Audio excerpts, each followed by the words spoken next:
Hey everybody, Charles for HumbleMechanic.com. Today we're talking about 5 weird things mechanics use to fix your car.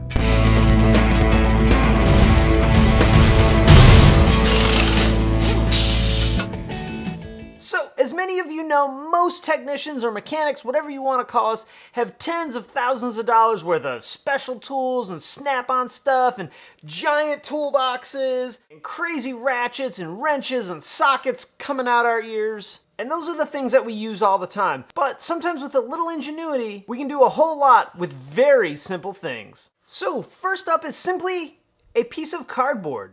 Now, what would I use cardboard to fix your car with? Well, for the most part, it's used to keep parts organized. Whether it's a small cardboard box to put parts in, or a sheet of cardboard that I poke holes in to organize transmission bolts with, which is something I still do to this day.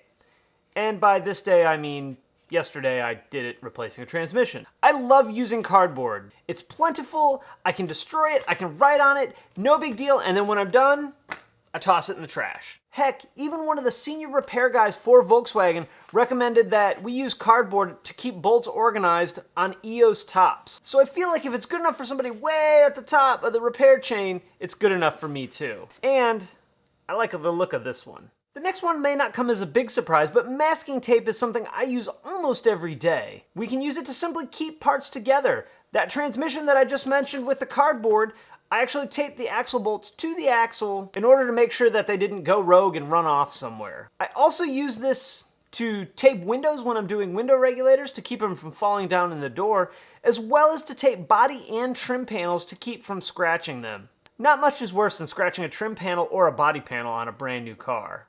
You can also use masking tape along with cardboard to make any kind of template you might need. I think it was the B6 Passats didn't have holes drilled for the rear bumper, so we actually used a template out of masking tape and cardboard so we could just lay it on there and drill holes for the rear license plate. Next up is a tip that I actually picked up from Eric the Car Guy very recently, and that's binder clips.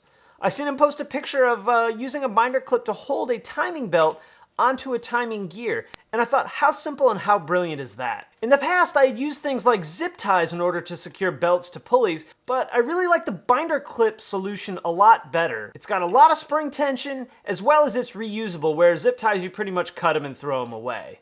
And with the spring tension of these binder clips, you can actually crimp coolant lines while you're doing a repair. On a side note, that is not to crimp coolant lines to prevent your car from leaking while you're driving it. That is for repair purposes only. Next, we have something as simple as Brillo Pads. I use things like this all the time, and it obviously comes along with cleaning something.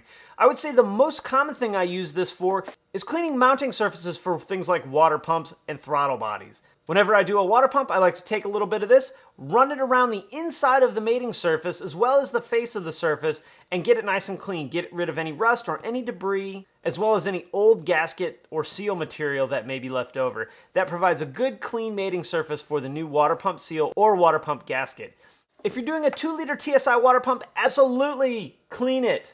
Don't just put the pump on with a dirty face. You can almost be guaranteed that you will have a leak. I did a video all about how those water pumps fail. I'll put a link in the show notes for you to check out. Early in my career, I made it a standard practice to clean every mating surface before installing a new part, just to make sure that the job was done properly the first time. And if we're working on Volkswagen, we understand the importance of good clean grounds. Something like Brillo Pad works fantastic for that. Last up is one of my absolute favorite weird things that I use in the shop, and that is nail polish.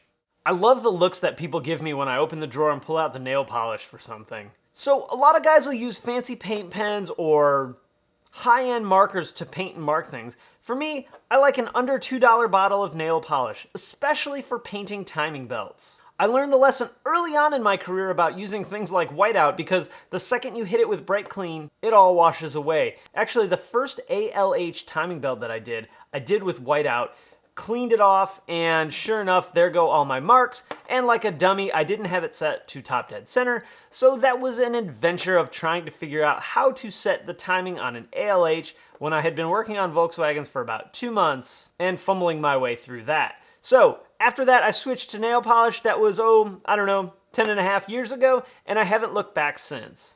I generally don't use blue, though. I like a bright color. Green, yellow, something that really brings out the color of the timing belt. And if for some reason you get in the mood to have a midday manicure and do your nails, you have enough to not only do your nails, but everyone else's in the shop as well. That actually hasn't happened yet.